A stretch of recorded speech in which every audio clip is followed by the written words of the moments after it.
Facebook. Hello everyone watching on Catch Up on YouTube. Very nice to see you.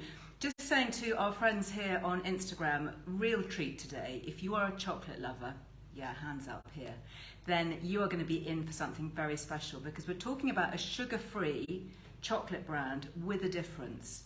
It's super healthy, it's super good for you. I've got a fab female founder, Sakiko, who's going to be joining us. The brand is actually called No Mo Su, as in no more sugar. Clever, hey? And yes, of course, we have a Liz Loves discount. I've been very restrained, actually. I have not opened this packet. And this is something quite special in here, so I'm going to save that. We're going to do a big reveal. So let's see if we can get Sakiko. I'm just going to add Lainey, if I can, on here on Instagram. So let me see, where are we? There we go. So, and Lainey will also be on Facebook answering questions and popping up links, because I'm sure you know the drill by now. We can't link on Instagram, but we can put up all the links on Facebook. So Lainey, hi. So yeah, I'll make sure that this is saved because you may want to rewatch it, possibly even pen and paper. And of course, we will be taking questions during the live. Great to see you. Okay, so let's see. Is Sakiko here? Not yet. Okay, so I think you're going to request to join me, Sakiko. So we've actually chatted before, and she's a really interesting, fab female founder. Love to support female brand entrepreneurs, because she has developed something, having studied functional medicine and wanting to get sugar out of the diet. You know, we now know that sugar is such a dietary baddie. It used to be all about fats and all of that, and you know me, I've written about that for so many years. In fact, you know, my first book, writing about healthy fats, was nearly 31 years ago. Amazing. And we now know that actually it's not fats, but the bad guys. It's the sugar, it's those insulin spikes. We're hearing more and more about it, how it affects metabolic disease and causes weight gain and mood swings and all of that, and disrupts the microbiome. So No Mo Su is really interesting because it's a chocolate brand. Go and check it out. The link, if you want it, is, where is No Mo Su? nomosu.com. Super easy, nomosu.com. And she has used a very interesting natural sweetener called Stevia, which you might have heard about, but all Stevias are not the same. There are different types, and this is a really good type. So she's going to explain the science in here. Here she is. There we go. Yeah, I know, Jan, sugar isn't everything. It's really hard, isn't it? You know, if you read the labels and start looking at the amount per 100 grams. Hi. Hi. Very nice to see you. I'm super well. How are you doing? Lovely to see you again. Very well. Lovely to see you again as well. Now, your brand is going from strength to strength because you have sent me this, and I was saying to everybody that I've been super restrained in not opening it because it's got two of my absolute favourite ingredients, almonds and chocolate. Oh, I'm already seeing comments actually on Instagram from people who've tried it and absolutely love it.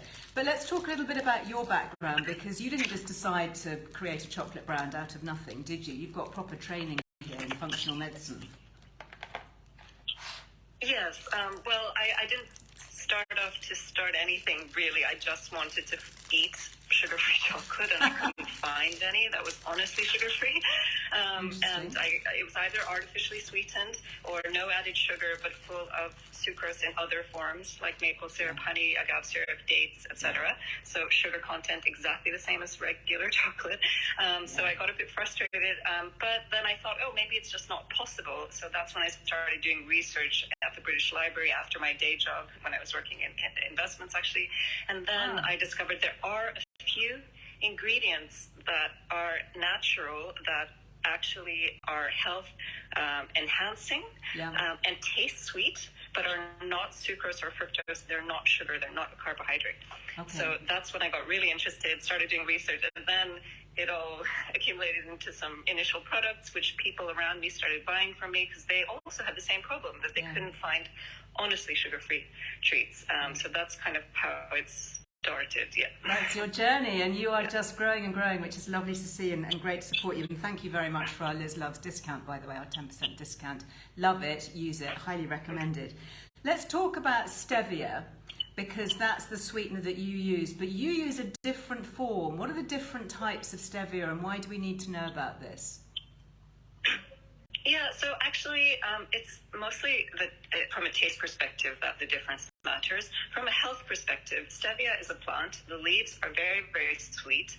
Another example of a sweet plant that has another flavor is licorice, for example. The sweetness that is in licorice is not coming from any sugar in that plant. It's coming from these molecules that are similar to what's in the stevia leaves. And there's some other plants like this, the hydrangea leaves in Japan. We make a sweet tea for Buddha's birthday. It's also the same type of molecule that's in the stevia leaves. It tastes very, very sweet, and it's not sugar, not sucrose. And stevia has been used medicinally in indigenous tribes in the Amazon for over 2,000 years to treat people with high blood pressure and high blood sugar. And I don't know how they figured that out, but now the science has demonstrated through very rigorous trials the whole mechanistic pathway by which it helps to actually lower blood sugar spikes in someone who is insulin resistant or pre-diabetes. So it's actually a medicinal plant. Wow. And it happens to taste sweet. It's quite amazing that nature has given this to us. Yeah. So in terms of commercial stevia that you would buy and to make products, unfortunately, like many plant extracts, I'm sure you know about this, often it is done with hexane and chemical extraction processes to extract certain things from plants, and then there are other ways to do it sometimes. But there's one company that's figured out a way to extract from the stevia plant with only water. It's a physical extraction with high-tech filters and membranes and water, only water. And that results in a different shape of the sweet, a natural shape of the sweet molecule, and has a much more natural, nice reaction with your cell's sweet taste receptor, which is why it tastes great. But in terms of the other stevias that are on the market, generally they're fine. They just have a more chemical aftertaste. Yeah, because they've been solvent extracted. Yeah.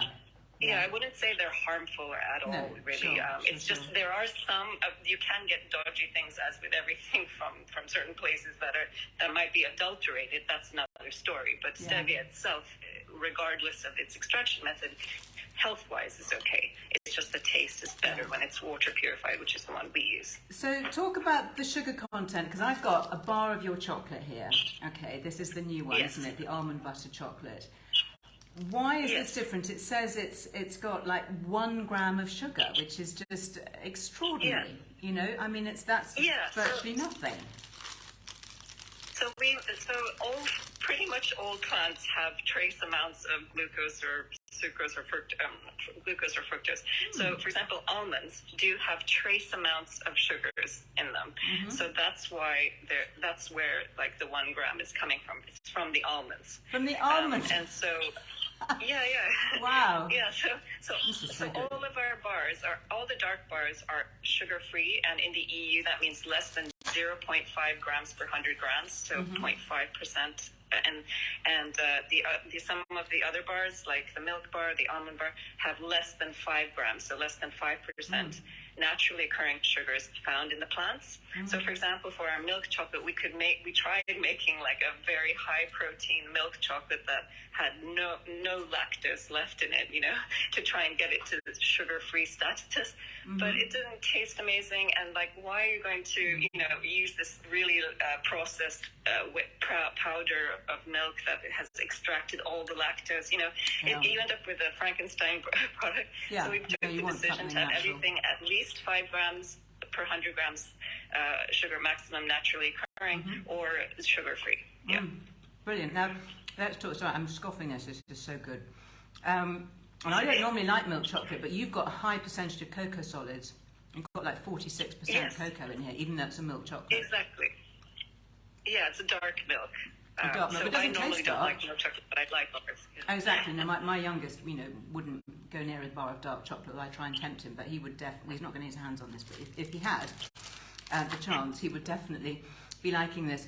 Let's talk about some of the artificial sweeteners that are used, because when we think about artificial sweeteners, we think about things like aspartame, sucralose, saccharin, that kind of thing. Now, there is some evidence, isn't there, that's showing that they can disrupt the gut microbiome, which could be another reason why not to go there. Yes, yeah.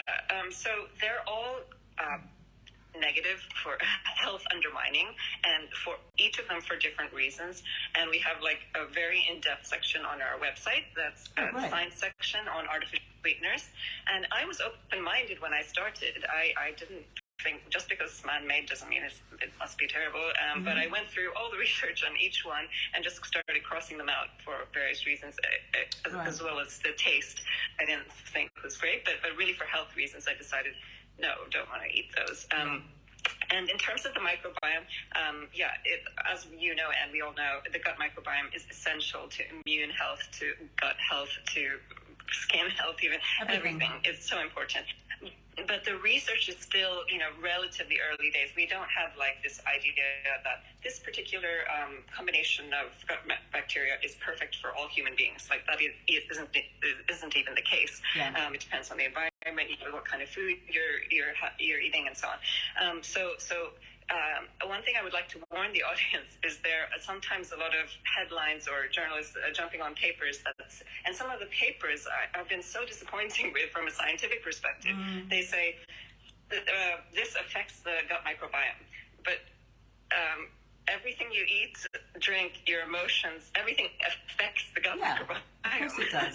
So just because something affects the gut microbiome, it doesn't mean it's good or bad, but it implies something negative. And it's like, oh, this affects the, But in terms of sucralose, for example, that has been demonstrated to, over time, result in a gut microbiome that has similarities to someone with diabetes. So there's some similarities with someone who has diabetes or obesity. There are similarities, correlations.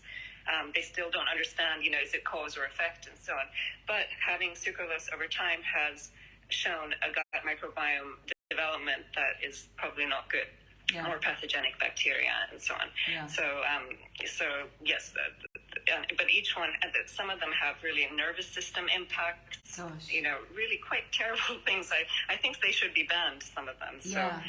We're finding out more and more, aren't we? But something like Stevia doesn't seem to have that negative impact on the gut. In fact, might even be beneficial, you were saying? Yes. So actually, Stevia is also what's very important about it, and contrasting to, for example, sucralose, for example. Stevia activates the sweet taste receptors in the mouth, and then it's quickly broken down and digested, washed out as many things. Sucralose is a permanent molecule, synthetic, has never been evolved with our biology. It's an unnatural molecule, and it stays in the body for ages. And they actually use it for testing water pollution in freshwater systems. That's a measure of water pollution, how much sucralose is there. So it's this thing that never breaks down in the environment. And it also continues to activate. We have sweet taste receptors in our gut in different places, actually. In different organs, we have taste receptors, not just in the mouth. And it continues to activate those all the time. I don't think activating those taste receptors in the gut, for example, permanently is a good idea.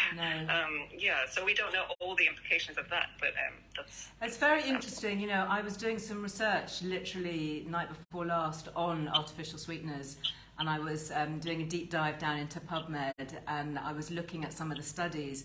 And there's a relatively recent one that talks about how artificial sweeteners can actually give us more sugar cravings, which is the last thing that we want. We have a sugar craving and we fancy something sweet, so we eat something that we think is going to be potentially good for us. But the last thing you want is to actually make us want to crave more or become more dependent on it. I think we're all becoming so sugar aware. Actually, with that in mind, what do you think about the continuous blood glucose monitors that we're seeing everywhere, just kind of popping up and monitoring our own blood sugars?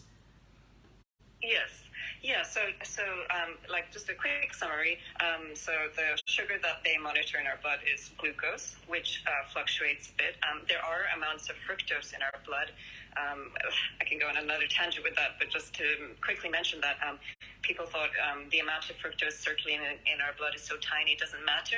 But actually, studies have shown that having a very high fructose diet and drinking a lot of sugary drinks high in fructose can directly cause colon cancer, can really make cancers grow dramatically fast. They use fructose as a building block, kind of to make it simple, to produce more material for more cancer cell growths.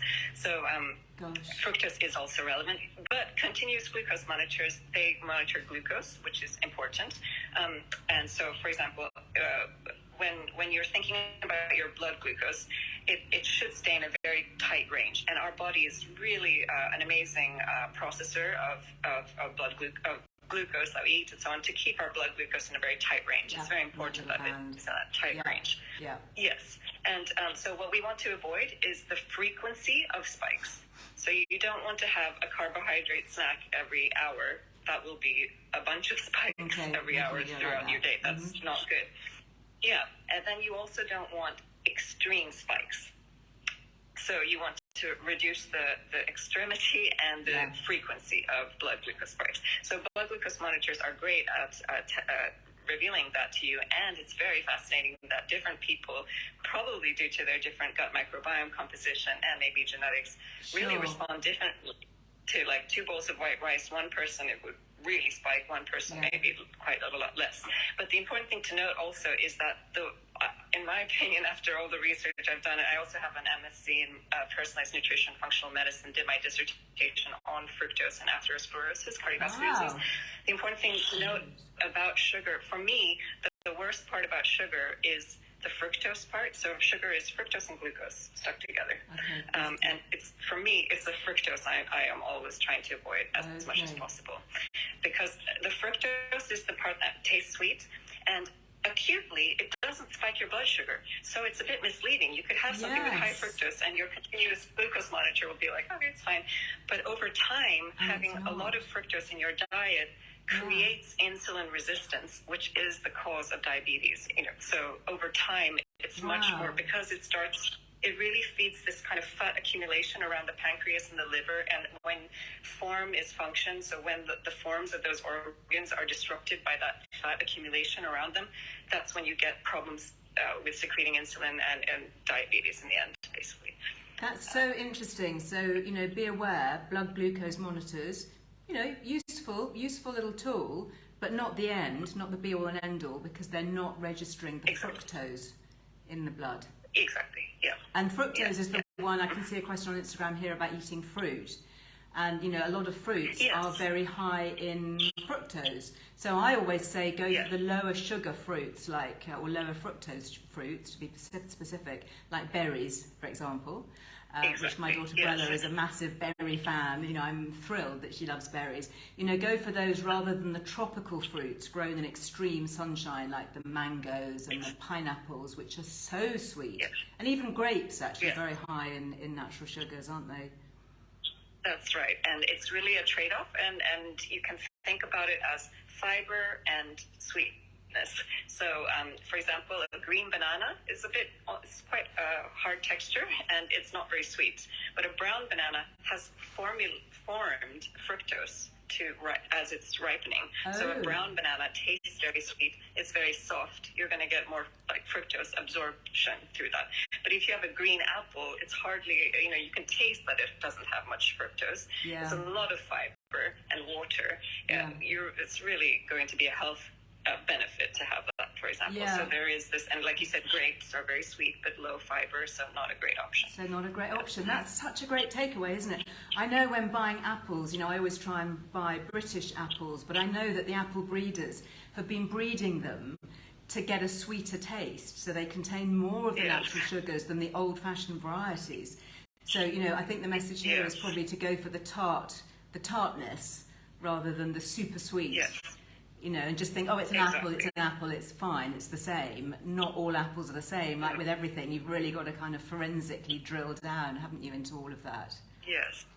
And as you said with berries, you have to factor in the incredible polyphenols and antioxidants in those berries that, you're just adding. It's a net 100% making up for any amounts of fructose that happen to be in them. So let me ask you about stevia then, coming back to the blood glucose issue. Does stevia spike blood glucose? Not at all. Not at all. It does the opposite. Does it? As I mentioned, and so there's this study that actually, to put it in a layman's terms, for example, if you give a bowl of white rice to someone with pre-diabetes, insulin resistance, they're going to have quite a high blood glucose spike. If you gave the same bowl of white rice with stevia in it in normal amounts, the blood glucose area under the curve will be 30% lower than it would have been 30% lower. Wow. I mean, should we all just be kind of, rather than having rice, should we be making rice pudding with stevia if we want our rice? Yes. That's extraordinary. I make all my puddings with stevia. With stevia. In fact, we're talking about making things. Look, I've actually got here some little homemade dark chocolate truffles, because your dark chocolate, in fact all your chocolate, you can use as well in recipes, because this is a Liz Earle Wellbeing recipe. If you want it, I'll make sure Lainey pops it on the Facebook. There's a link on the website. And normally we add a few dates just to get the natural sugars, so it doesn't have any refined sugar, but it does have, sweetness because we've mixed normally, not in this case. But we have to bear in mind that dried fruit, especially, dates, they're little sugar bombs, aren't they?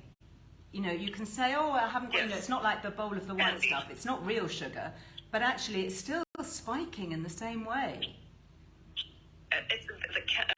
Dried fruit is one of the highest concentrated sources of fructose on the planet. It's like candy, really. We should think of it as candy. It's candy. Do you know, I think back with horror. I remember my kids, in the back of the car, and I'd buy those little teeny weeny boxes of raisins as treats after school, and think, well, I'm not going to give you any sweets, I'm not going to give you any chocolate or anything like that. Have a little box of raisins because they're going to be good for you, but little boxes of sugar, concentrated sugar. I should have been giving them this. Where were you, Sakiko, when I needed you? Where were you? Talk us through the different options. I know that lots of people after this are going to be heading over to nomosud.com. What will we find over there, and what would you recommend people start with if they've never tried your chocolate before? Yes, well, we have currently 8 flavors. A couple of them are sold out right at the moment, but most of them are there on the web shop. And they are dark, 72% dark. 80% dark is our darkest. And then we have all the other darks are 72%. You've got dark with sea salt, dark with orange zest, and dark with hazelnuts. And then you've got the almond butter, which you have, the dark milk, and the matcha white chocolate. So the dark milk and the matcha are the only ones that have milk, in case anyone has. That's good to know. And the white chocolate, that's interesting, because I know we've talked here on my lives before about histamine intolerance that some women might have, and wanting not to have cocoa and dark chocolate, but they can have white chocolate. So what do you have in your white chocolate? That's really good to know about. Yeah, so the only white chocolate we have is a matcha white chocolate. So I hope people who like matcha will like the matcha. But it's a really nice balance, because the matcha is a bit bitter and the white chocolate is quite sweet. It's our sweetest chocolate. But it's just cacao butter, so there's none of the darkness from the cacao powder. So it's just white chocolate with matcha, and the matcha is amazing. We searched far and wide. I'm half Japanese, and we went all around Japan and found this very unique matcha that is not in the typical region. It's in a region that's famous within Japan, but not outside of Japan. These rolling green hills and this crystal clear river, and just my goodness, it's like neon green. Neon green. So what are the benefits, briefly? What are the health benefits of matcha? Because you're totally selling that one to me. I'm going to go and have a look at that one on your website. Matcha is just, if you just type matcha into PubMed or Science Direct, you get hundreds and hundreds and hundreds of papers, because first of all, it's the highest source of vitamin C on the planet per gram. And it's got so much of this particular polyphenol that has been shown to be very anti-carcinogenic, so really anti-cancerous. And even during COVID, they published studies testing matcha again in terms of antiviral properties as well. It had antiviral properties, and it made the sickness end sooner. Skin health benefits, not just from the vitamin C, but also from the polyphenols. The list is really, and also that what people sometimes worry about caffeine. So it has some caffeine in it, but it also has L-theanine, which and L-theanine really calms. That balances the caffeine. It's like a calm focus, and that's why the monks in Japan have it before meditation, because it's calm. Do you know, you have just solved a problem for me. I mean, first world problem, fair enough.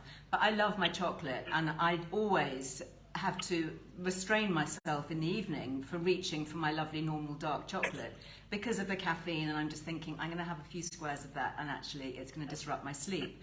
But I could have your vanilla, your white chocolate with the matcha if I want a few squares of something sweet and not have to worry about that caffeine hit.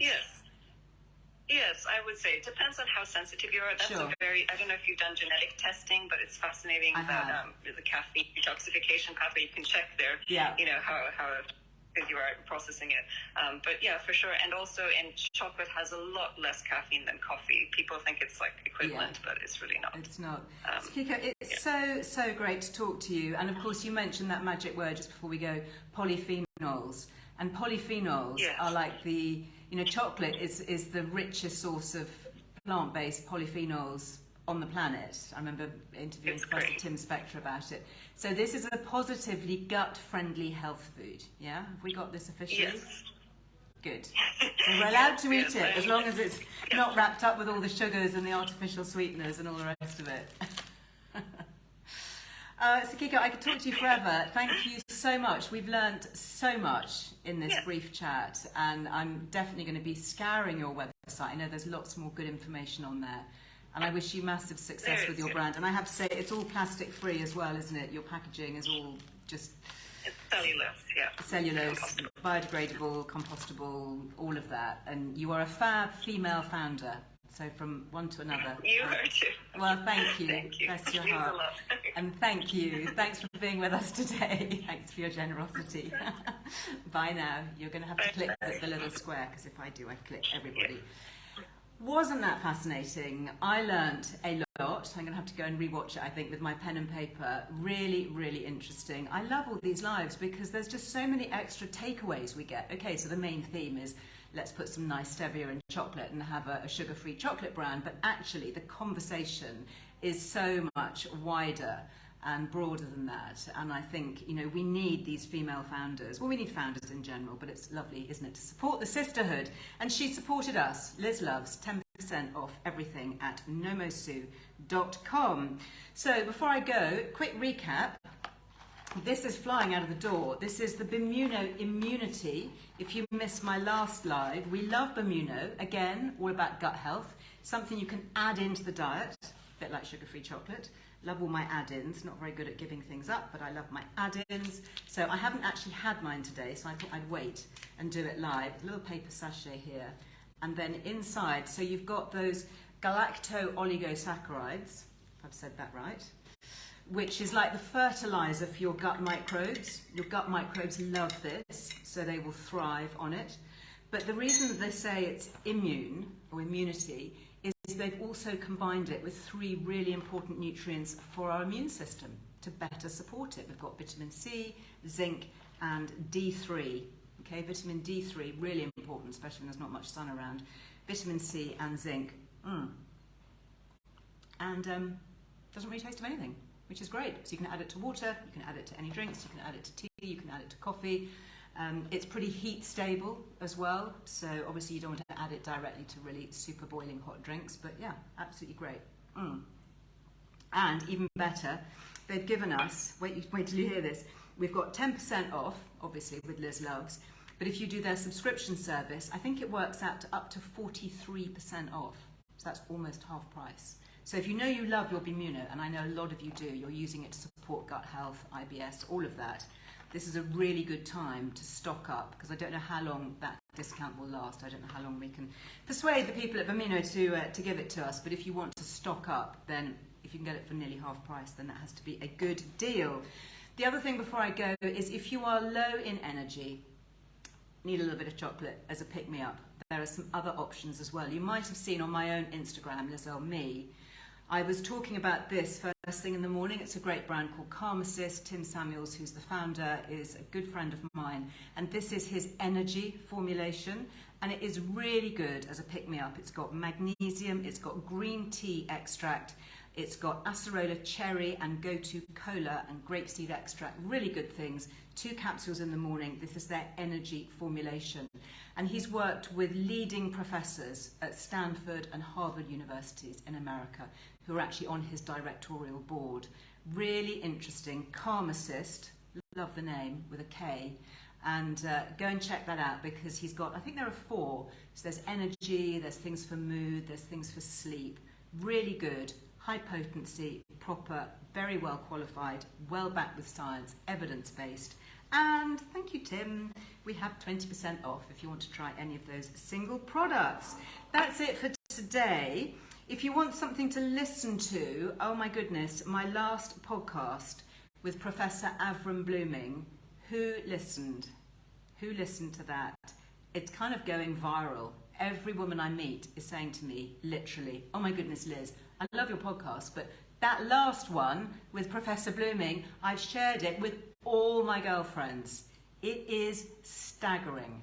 Talking about how as we enter midlife and beyond, when we're postmenopausal, we only have 2%, between 2 and 5% of our original estrogen. Isn't that shocking? And the importance of estrogen for elasticity in our bones. We often talk about bone strength, tensile strength and bone density, but it's the elasticity that's so important. So seriously, if you have not listened to the last episode of the Liz Earle Wellbeing Show, which is on your podcast app, you can find it, just pop in Liz Earle, it'll pop up, or there's a link obviously on lizearlewellbeing.com. I highly, highly suggest you do. And this week I have just recorded the most fantastic chat with the lovely man, Paul McKenna. Yeah, the famous, world famous, legendary hypnotist and behavioural scientist. It's absolutely brilliant. He talks about things to reduce anxiety and stress and just so much. Really, really good. Anyway, that's it from me for today. I'm going to be back with you live on Thursday. So please pop a note of that in your diary. I'm going to be back live here, same time, same place. And we're going to be talking skincare. We're going to be having one of our fab skincare brands by Sarah, which is all about skincare and ingredients for troubled skin. She actually developed it for her sister when she was going through intense chemo. And it's really interesting talking about skincare ingredients. So I hope you enjoy. Thanks so much for all your lovely comments. Yeah, I love all your hearts. Sending you loads of hearts back. Have a really brilliant rest of the day. I'm going to go and hide this somewhere where nobody else will find it, because I absolutely love it. I'll see you next time. Bye-bye.